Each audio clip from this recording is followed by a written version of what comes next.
Your hands. They're good for quite a few things. Grabbing things, shaking things, holding stuff, and oh yeah, tearing your enemies asunder. And who could do that better than the god of war, Kratos himself? So let's keep those weapons sheathed and tell Boy to keep his arrows to himself, cause it's time to beat the whole God of War story with only my fist.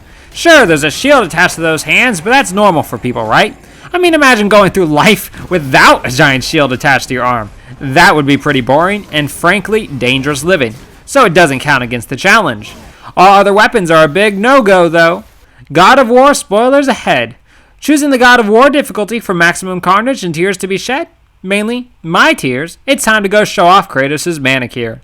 Right away, I'm forced to use my axe. But worry not, it's on this tree, and since this tree isn't squaring up with me, it doesn't hurt the challenge.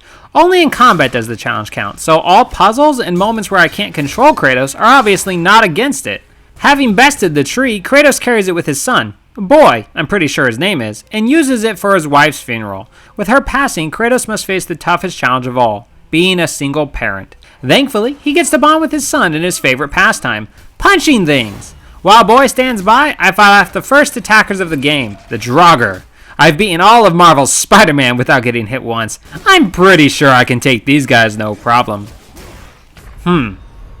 It seems these guys lack proper respect for that. Darn, I was really hoping. Finally getting the mechanics of the game down, I managed to make it to the first boss, a troll. He's on a break from brutalizing me in the YouTube comments in order to actually brutalize me repeatedly in front of my kid.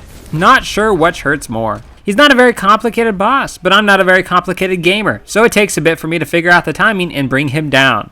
Well, there we go. It was a good bonding experience with Boy, and my home is now safe. So, I guess that's the end of the game. Time to rest and mourn our loss together in peace. See you later, friends. Didn't you hear? The game's over. What do you mean you were expecting more? Fine. If that's how it is, I guess I shall continue. This rude stranger has ruined the peace and now needs a beatdown. He may be rude, yet he's also clearly a man of culture, foregoing the weapons in favor of bare-knuckle fighting. If only the rest of the enemies in the game favored this approach. The stranger goes down quite easily, and after tossing him down a hole, I'm pretty sure we'll never see the likes of him again. Well, now I'm too riled up to sit down again, so it's time to take Boy on a long trip to spread his mother's ashes. Coming across another group of undead, I'm faced with my first real conundrum. This guy has the high ground. What a coward. My fists aren't quite long enough, and I've forgotten how to climb things, so there's no reaching him. There is a reflect power that lets you shoot projectiles back at him, but I don't have it, and I don't have enough experience to buy it. Does my challenge face defeat so soon? I think not. You see, there is a feat for completing 100 parries that rewards more than enough to purchase the reflection skill. So, time to patiently prove myself better than these Draugr by not killing them. It works, and I'll be able to take out that high ground sniper. But that victory is short-lived when I come across a Revenant. These witches are truly evil. Not for the whole selling their souls and attacking everyone on sight. That's something I do all the time after all. No, these witches are truly evil because they can't be damaged without Boy shooting them first. Fighting these more rare enemies is the only time I must resort to using Boy in combat. Making it past her, we come across humans, which really are no threat against Kratos. But while I'm able to deflect the magical bolts of two higher up guys, one just won't let me, no matter what I do. It's here I'm forced to use my axe for the first time, as there's no other way to kill this guy. Boy is traumatized by the fact that I used it, which I don't blame him for, but I promise to punch everyone else I come across, and that lightens his spirits.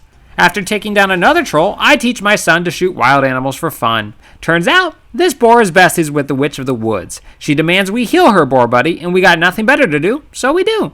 In return for helping her, despite the fact that we're the ones that shot her friend in the first place, she uses magic to hide us from any pursuers. So instead of consequences to our actions, we're rewarded. What a great life lesson. Shortly after, we're attacked by an ogre of all things. I try not to judge by his looks, as I'm of course a big Shrek connoisseur, but getting almost eaten by him sure does make it hard not to judge. But hey, at least he helps me take out a bunch of undead though, so he can't be all bad. Nearing the peak where I wish to spread my wife's ashes, I find the path blocked by black smoke. Now I have pristine lungs, and I'm not about to ruin those breathing whatever this toxic gunk is, so I guess the journey's over. Time to go home and relax. Ah, darn it. The witch has returned, and out of the goodness of her heart is telling us there's a way to clear the smoke away, using the light of Alfheim. Thanks a lot, lady. Heading to Alfheim, the land of light and elves, we discover a genocide going on. Why is everywhere we travel so violent? No wonder Kratos is the god of war. He can't take 2 steps without someone trying to kill him. These dark elves are surprisingly easy to take down, as I have the foolproof plan of kicking them right off the edge. Not sure why they don't just fly back up with those wings of theirs, but I guess that never occurs to them. I do have to deal with another misstep in my challenge, as I'm forced to use my axe to kill this unreachable elf, then take down this ice ancient sitting right next to him. I tried killing the ancient with fist only, but that does nothing, so I'm forced to more drastic measures. At least I'm able to lay into it with my fist once it's vulnerable. When the land itself is rising up to kill me, I really need to consider this whole traveling thing, or even this whole is living worth it thing. Reaching the light of Alfheim, I find it surrounded by tons of dark elves, and all seems hopeless. But thankfully, these must be the sick and feeble of the elves, sheltered away for their safety, as they all go down with next to no effort. I wonder if slaughters like this are why everyone's constantly trying to kill me. Nah, it's probably because they're envious of how cool I am. Finally, I've made it to the light. What's the best way to gather it, I wonder? How about shoving my whole body into it? Nothing bad could happen with that. I'm given a sad vision of how much boy misses his mom and doesn't feel close to me. I wonder why he feels like that. It's not like I abandoned him to fend off waves of dark elves by himself. Oh, wait. At least I gave him my axe, right? That makes me a somewhat good dad, huh? Yeah? With both the light and my resolve to heal my relationship with my son reignited, I had to leave. Unfortunately, the game decides to jump scare me into a boss fight. This guy, Steve, I think his name is quite the threat. Mainly because he has so much health, and whenever I get it really low after a while, I love to die, so I can restart it all again. It takes a bit, but I finally master his moveset and send him to the great unknown. Turns out, not using my clunky heavy attack so I can respond faster to these boss fights makes all the difference.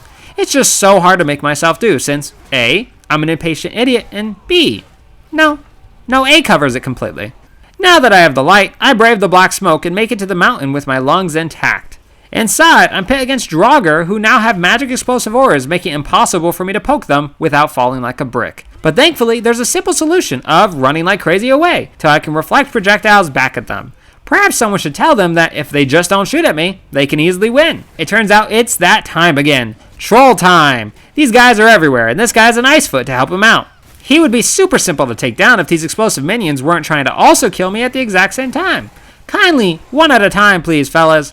Thankfully, a little Spartan rage later, I'm able to remove the explosive Draugr, and then it becomes a simple matter to take down the troll. Time for a relaxing elevator ride to the top of this mountain. Surely, this is the one place I can find peace, right? Of course not, as tons of Draugr and an ogre also need a lift, it seems. This is why modern elevators have doors, so I don't have to let anyone else on.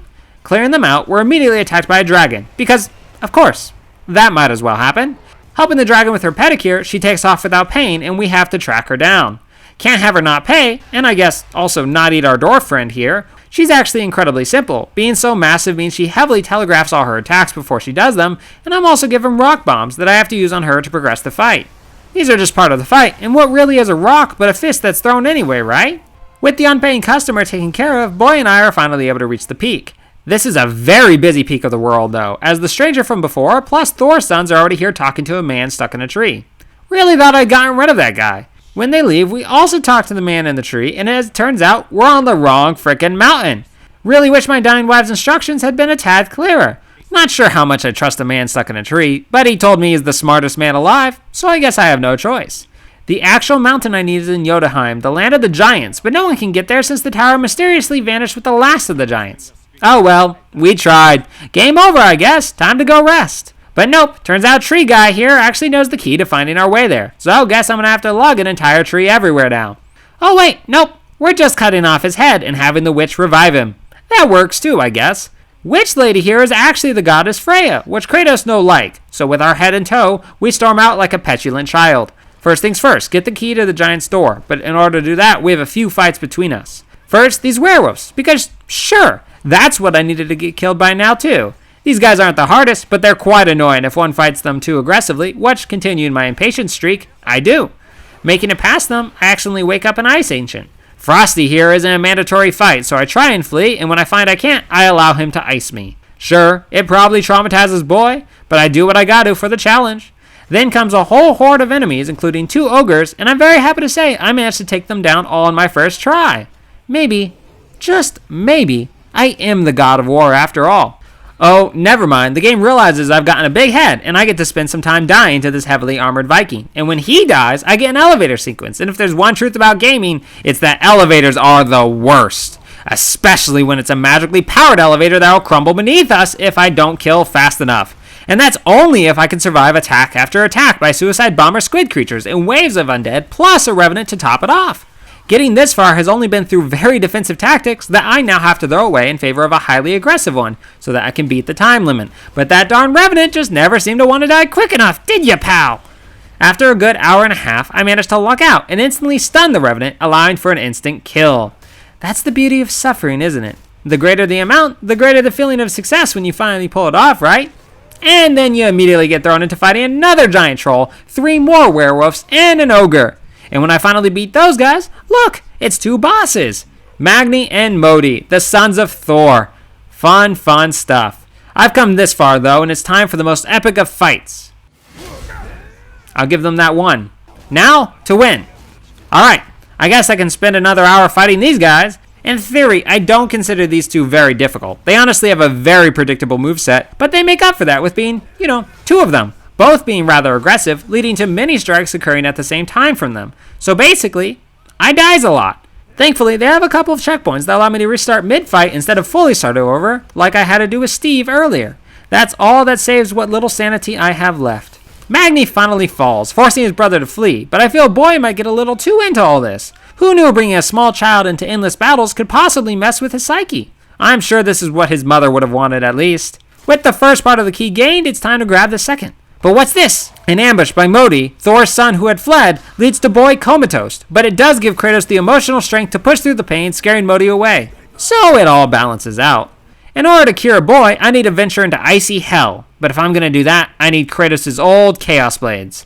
Wow, do I look cool. Too bad I can't use them. The heat of my rage is more than enough to melt all these icy boys, and venturing through hell is actually, well, not hell.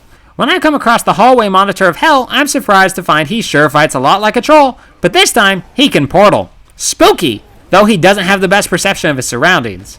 But at least he tries.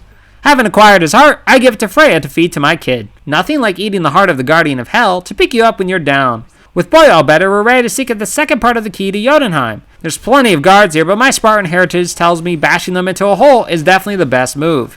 With them all dead, we have the second part. But then, the Grendels attack. These 2 giant trolls are actually really easy, all things considered. There might be 2 of them, but they really seem to love taking turns attacking, making it pretty simple to avoid, unlike with Thor's sons. I really expected more from them, and I nearly beat them in the first 2 attempts, but finally got them on my 6th try.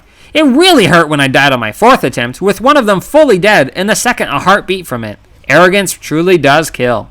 On the way back to the Jotunheim portal, Boy attacks another Ice Ancient, and I'm not about to have that. Thankfully, I can flee and not fight it. Nothing like abandoning your 11-year-old kid in pursuit of your gaming challenge.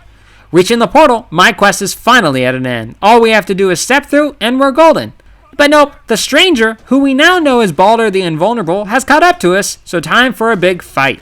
From the back of a dragon to getting sucked into Helheim at lethal speeds, all I can think about is how close we were getting to rest. Escaping hell is actually just a boat ride away. Unfortunately, that boat needs to fly powered by the fires of my Chaos Blades while being assaulted by waves of enemies. The bright side is the ship has multiple close together checkpoints, ensuring I'm able to make my way through, less by skill, more by luck. Having escaped hell, it's time to enter a gauntlet of challenges to test my worthiness to enter the land of the giants, which basically means a giant massacre in order to enter the peaceful realm. Makes sense. Nothing like using an ogre to kill a troll and every other enemy in sight. Pretty sure this is the exact thing that happened at the end of Shrek 2. Having completed that, all that's left in my way is Baldur himself again. That little punk just won't let me rest. His ma is none other than Freya, who is striving to protect him and us from each other.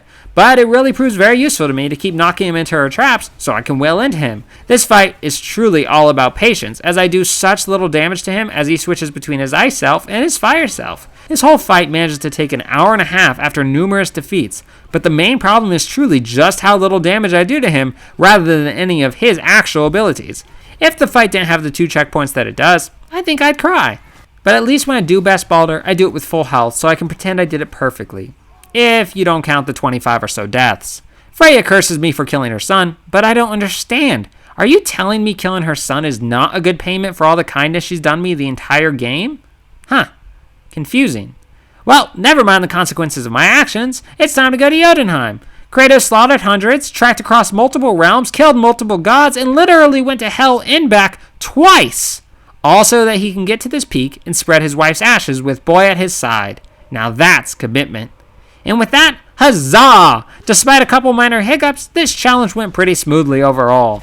Only wish my fist had been slightly longer with a couple guys. As my first ever trek in a God of War, it took 31 hours and 23 minutes for everyone to taste my fist, and I toppled like a brick 293 times along the way. The hardest part of the challenge for me was actually the timed elevator sequence, as the deaths just came so frequently, and it completely ruined my normal defensive strategy. The greatest out to this challenge was actually my Rage Talisman that I carried all game, allowing myself to nearly always have the very powerful Spartan Rage ability handy. The healing alone it gave me from dealing damage to bosses made a huge difference. Now go do some breathing exercises and find inner peace from all that rage. Have an amazing day, friends!